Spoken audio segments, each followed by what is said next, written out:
महाराष्ट्रातील राजकारण पुन्हा एकदा तापलं आहे. महाविकास आघाडी राज्यातील सर्व जागांवर पूर्ण ताकदीने निवडणूक लढणार असल्याचे विरोधी पक्षनेते अंबादास दानवे यांनी स्पष्ट केले आहे. यावेळी त्यांनी राज्यातील विविध राजकीय घडामोडींवरून सत्ताधाऱ्यांवर निशाणा साधत गंभीर आरोप केले आहेत. नेमकं काय म्हणाले अंबादास दानवे, पाहूया ही बातमी.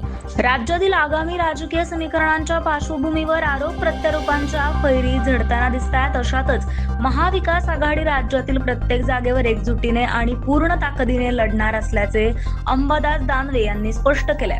यावेळी त्यांनी धाराशिव, लातूर आणि बीड विधान परिषद मतदारसंघातील राजकीय घडामोडींवर भाष्य करत सत्ताधारी पक्षांवर गंभीर आरोप केले.